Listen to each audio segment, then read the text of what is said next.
वह यश के हाथ से फूल ले लेती है और कहती है कि हाँ यश जी, मैं आपके साथ रहना चाहती हूँ।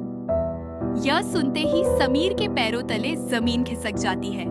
उसकी आंखों में आंसू आ जाते हैं। उसे विश्वास ही नहीं होता कि जिस रिमझिम को वह कभी अपना समझता था, वही आज किसी और के प्यार को स्वीकार कर रही है। समीर के मन में बस यही चलता है कि आखिर रिमझिम इतनी जल्दी कैसे बदल गई। लेकिन दोस्तों, असली सच्चाई तो कुछ और ही होती है।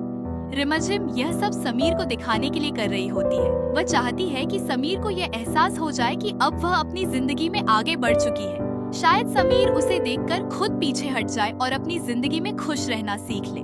इधर यश इस पल को अपनी जिंदगी की सबसे बड़ी खुशी समझता है। वह रिमझिम को बैठाता है, अपने हाथों से उसे खाना खिलाता है। रिमझिम भी मुस्कुराते हुए यश को खाना खिलाती है। दोनों के बीच काफी प्यारी बातें होती है। यश रिमझिम से कहता है कि आज का दिन मैं कभी नहीं भूलूंगा। रिमझिम सिर्फ मुस्कुराती है, लेकिन दोस्तों, उसकी मुस्कान के पीछे एक बहुत बड़ा राज छिपा होता है, क्योंकि रिमझिम का दिल अभी भी समीर के लिए धड़क रहा है। उधर समीर यह सब अपनी आंखों से देख रहा होता है। वह रिमझिम को यश के साथ इतना खुश देखकर अंदर ही अंदर टूटता जा रहा होता है। समीर गुस्से में यश से कह देता है कि यश चौहान, तुम चाहे जितना कोशिश कर लो, मैं रिमझिम को तुमसे दूर करके रहूंगा। लेकिन यश भी अब पीछे हटने के मूड में नहीं है। वह कहता है कि रिमझिम कोई सामान नहीं है जिसे कोई किसी से छीन ले। अगर वह मेरे साथ रहना चाहती है तो आपको उसका फैसला स्वीकार करना होगा। दोस्तों, यह बात समीर के दिल में और भी ज्यादा आग लगा देती है। इधर पलक इस पूरे मौके को अपने लिए सही समझती है। वह समीर को फूल देती है और कहती है कि अगर रिमझिम अपनी जिंदगी में आगे बढ़ सकती है तो आप भी बढ़ सकते हैं। लेकिन समीर उसकी तरफ देखता तक नहीं।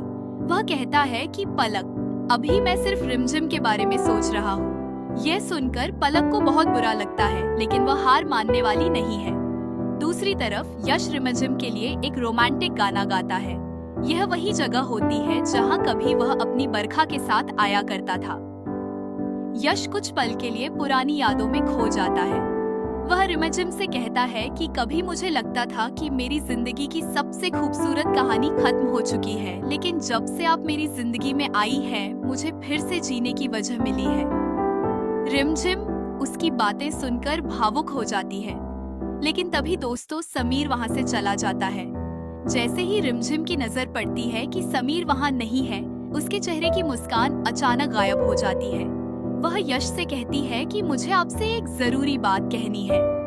यश उसकी तरफ देखता है। रिमझिम साफ साफ कहती है कि यश जी, मैंने अभी जो कुछ किया वह सिर्फ समीर को दिखाने के लिए किया है। मैं चाहती थी कि समीर मुझे आपके साथ खुश देखकर अपनी जिंदगी में आगे बढ़ जाए। यश कुछ पल के लिए चुप हो जाता है। रिमझिम आगे कहती है कि मैं आपकी इज्जत करती हूँ। मैं आपके साथ शादी करने के लिए तैयार हूँ, लेकिन मेरे दिल में अभी भी समीर है। मैं उससे प्यार करती हूँ। यश के चेहरे पर थोड़ी मायूसी जरूर आती है, लेकिन वह हार नहीं मानता। वह रिमझिम से कहता है कि आज आपने मेरे प्यार को दिखावे के लिए स्वीकार किया है, लेकिन मुझे यकीन है कि एक दिन ऐसा आएगा जब आप मुझे दिखावे के लिए नहीं, बल्कि दिल से अपना बनाएंगी। रिमझिम उसकी तरफ देखती रह जाती है। और दोस्तों, यहीं से कहानी एक नए मोड़ पर पहुंच जाती है, क्योंकि अब यश ने फैसला कर लिया है कि वह रिमझिम को सिर्फ शादी करके अपनी जिंदगी में नहीं लाएगा। वह चाहता है कि रिमझिम खुद उससे प्यार करे। वह उसके दिल में अपनी जगह बनाएगा। लेकिन दूसरी तरफ समीर भी अब चुप बैठने वाला नहीं है। उसे लगने लगा है कि अगर उसने अभी कुछ नहीं किया तो रिमझिम हमेशा के लिए यश की हो जाएगी। इधर महल में रूप बुआसा को जब इस पूरी डेट और प्रपोजल के बारे में पता चलता है तो वह भी परेशान हो जाती है। वह मोहिनी बुआसा से कहती है कि आखिर रिमझिम अचानक यश के